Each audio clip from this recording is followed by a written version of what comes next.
छठी मैया। बिहार की कोकिला के नाम से मशहूर गायिका शारदा सिन्हा नहीं रहीं। 72 साल की उम्र में शारदा सिन्हा ने दिल्ली के एम्स अस्पताल में आखिरी सांस ली। पद्म भूषण से सम्मानित सिन्हा पिछले कई दिनों से एम्स अस्पताल में भर्ती थी। अपने इस खास वीडियो में आपको बिहार की कोकिला और हम सब की चहेती शारदा सिन्हा के बारे में विस्तार से बताएंगे। मुश्किल से 1.5 महीने पहले ही 22 सितंबर को शारदा सिन्हा के पति बृजकिशोर सिन्हा का निधन ब्रेन हेमरेज के कारण हो गया था। कहा जा रहा था कि अपने पति के निधन के बाद से ही शारदा सिन्हा सदमे में थी। हालांकि शारदा सिन्हा 2018 से मल्टीपल मायलोमा से जूझ रही थी। यह एक तरह का ब्लड कैंसर है। अब आपको शारदा सिन्हा के जीवन के बारे में बताते हैं। शारदा सिन्हा लोकगीतों के लिए ज्यादा जानी जाती हैं, लेकिन उनकी आवाज लोकप्रिय हिंदी सिनेमा में भी गूंजती रही है। उन्हें उत्तर भारत के सांस्कृतिक राजदूत के रूप में देखा जाता है। बिहार और पूर्वांचल में छठ पर्व के दौरान शारदा सिन्हा की आवाज लगभग सभी घरों में गूंजती है। शारदा सिन्हा की गायकी करियर की शुरुआत 1970 के दशक में हुई थी।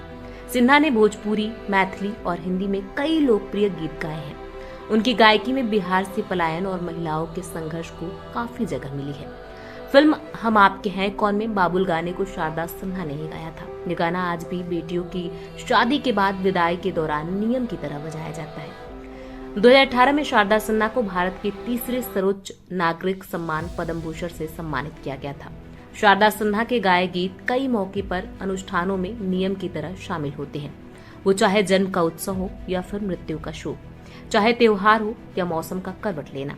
हालांकि शारदा सिन्हा के परिवार में गायकी की कोई पृष्ठभूमि नहीं थी, लेकिन उनके पिता ने भाप लिया था कि उनकी बेटी संगीत के लिए बनी है। शारदा सिन्हा का जन्म साल 1953 में बिहार के सुपौल के हुलास गांव में हुआ था। उनके पिता बिहार सरकार के शिक्षा विभाग में अधिकारी थे और उन्होंने उनमें गायकी के गुण देखने के बाद उसे सींचने का फैसला किया था। पिता सुखदेव ठाकुर ने 55 साल पहले दूरदर्शिता दिखाते हुए उन्हें नृत्य और संगीत की शिक्षा दिलवानी शुरू कर दी थी और घर पर ही एक शिक्षक आकर शारदा सिन्हा को शास्त्रीय संगीत की शिक्षा देने लगे थे। शारदा सिन्हा ने सुगम संगीत की हर विधा में गायन किया। इसमें गीत, भजन, गजल सब शामिल थे, लेकिन उन्हें लोक संगीत गाना काफी चुनौतीपूर्ण लगा और धीरे धीरे वो इसमें विभिन्न प्रयोग करने लगी। शादी के बाद उनके ससुराल में उनके गायन को लेकर विरोध के स्वर भी उठे, लेकिन शुरू में पति का साथ, फिर बाद में सास की मदद से शारदा सिन्हा ने ठेठ गवई शैली के गीतों को गाया। शारदा सिन्हा के बाद भी कई लोक गायिकाएं आई, लेकिन किसी को वो पहचान नहीं मिल सकी जो शारदा सिन्हा को मिली। इसकी एक वजह इनकी खास तरह की आवाज है, जिसमें इतने सालों के बाद भी कोई बदलाव नहीं आया था।